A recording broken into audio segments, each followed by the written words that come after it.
की कहानी तो आपने सुनी ही होगी। ऐसी कहानी है कि अब किसी को सुनाने की ज़रूरत नहीं पड़ती। आप भेड़िया आया कहिए और वो पूरी कहानी लोगों के दिमाग में आ जाती है। और एकदम वैसी ही कहानी शेयर बाज़ार में चलती है, क्रैश आया। तेज़ी आई की भी चलती है कि अगला बूम आ रहा है, लेकिन क्रैश की कहानी ज़्यादा चलती है, क्रैश की कहानी बड़ी हेडलाइन बनती है, क्योंकि जिन लोगों के पैसे बाज़ार में लगे हुए हैं या जो अभी-अभी जिन्होंने अपने पहले कदम रखने शुरू किए हैं, उनके लिए ये खबर एकदम उनको हिला देने वाली होती है। और इसीलिए इस तरह की खबरों पे पूरी दुनिया का ध्यान जाता है और कुछ ऐसे विद्वान हैं जो इस तरह की कहानी कहते हैं। कभी सही भी साबित हो जाते हैं और कभी नहीं भी होते हैं। लेकिन हर बार जब वो ये कहानी लाते हैं, तो उनकी तरफ ध्यान जाता ही जाता है। तो माइकल बरी ऐसे ही एक साहब हैं और माइकल बरी का कहना है कि बाजार एक भयानक गिरावट की तरफ, एक ज़बरदस्त क्रैश की तरफ बढ़ रहा है। और कितनी भारी गिरावट या कितना बड़ा क्रैश, ये इसके लिए वो तुलना दे रहे हैं और कह रहे हैं कि 2000 से ज़्यादा बड़ा क्रैश 2000 सन 2000 में हुआ था, डॉट कॉम बबल क्रैश।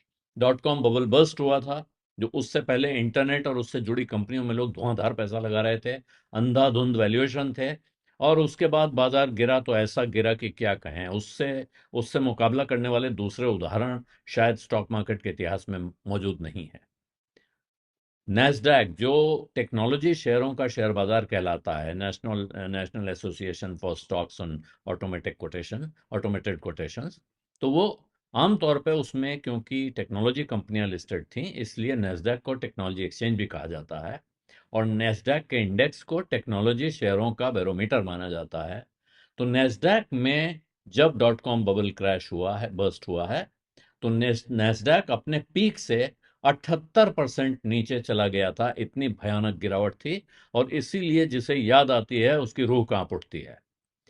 सोचिए, 100 रुपए का माल 22 रुपए का हो गया और उसमें भी जो 78 रुपए गए, उसमें से किसका क्या चला गया। मतलब कुछ कंपनियां पूरी तरह बर्बाद हो गई, कुछ बंद हो गई, कुछ दिवालिया हो गई। और यही हाल बाजार में ट्रेड करने वाले बहुत से लोगों का हुआ है।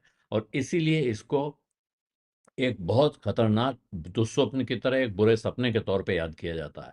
अब अगर माइकल बरी कह रहे हैं कि उससे खराब क्रैश आने जा रहा है, तो जाहिर है ये बड़ी हेडलाइन ही है और बहुत से लोगों के लिए चिंता का विषय भी है। तो वो क्या कह रहे हैं और क्यों कह रहे हैं, इस पे ध्यान देना चाहिए। और साथ में वो क्या कह रहे हैं, वो बड़े मशहूर इन्वेस्टर हैं, बड़ा फंड चलाते हैं, तो उनकी बात को सुना भी ध्यान से जाता है। और 2008 की हाउसिंग क्राइसिस जो क्रैश हुआ था, फ्रेडी फैनी वाला, उसको माइकल बरी ने प्रिडिक्ट किया था, ऐसा बाजार में माना जाता है। हालांकि उसके बाद से भी वो बहुत सारी वार्निंग दे चुके हैं, लेकिन इस वक्त जो कह रहे हैं अभी तो उस पर ध्यान देना चाहिए। माइकल बरी ये कह रहे हैं कि अभी हो सकता है कि आने वाले कई साल अब इन्वेस्टर्स के लिए बहुत मुश्किल भरे हों। और ये खास तौर पे अमेरिकी बाजार की बात कर रहे हैं, अमेरिकी इन्वेस्टर्स की बात कर रहे हैं। और इसीलिए वो कह रहे हैं कि वहाँ जो एआई वाली कंपनियां, आर्टिफिशियल इंटेलिजेंस वाली कंपनियां हैं, या जो टेक्नोलॉजी कंपनियां हैं, इनके जो स्टॉक्स के वैल्यूएशन हैं, वो बहुत ही भयानक तरीके से बढ़े हुए हैं। और साथ में एक दूसरा रिस्क